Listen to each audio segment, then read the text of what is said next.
In this video, we'll demonstrate how to effectively apply Resimac's 101 XHT Metal Repair Paste to an internal lining of a process vessel. This advanced epoxy novolac paste is designed to repair and protect metallic surfaces exposed to extreme temperatures, withstanding dry heat up to 240 Celsius, 464 Fahrenheit. The product comes in pre-measured volumes for easy mixing. If needed, smaller quantities can be mixed using a simple 3:1 volume ratio.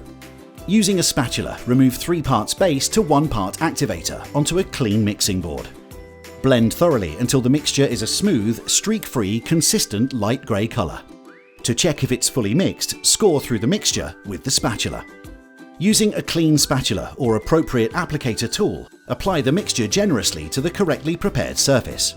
The formulation allows for an easy and smooth application, even in small, confined spaces, making it ideal for in-situ repairs. The material has a deep fill capacity of up to 25 mm without shrinking, distortion or warping, allowing for precise machining once fully cured. Resimac's 101 XHT Repair Paste effectively repairs pitting and voids at elevated temperatures. Commonly used for cracked engine blocks, pump and valve casings, reinforced damaged flanges, process vessels, tank seams, and bonding steel plates in industrial equipment, helping to minimize downtime while extending the service life of essential assets. For more detailed information, please contact our Resimac team, who will be happy to assist you.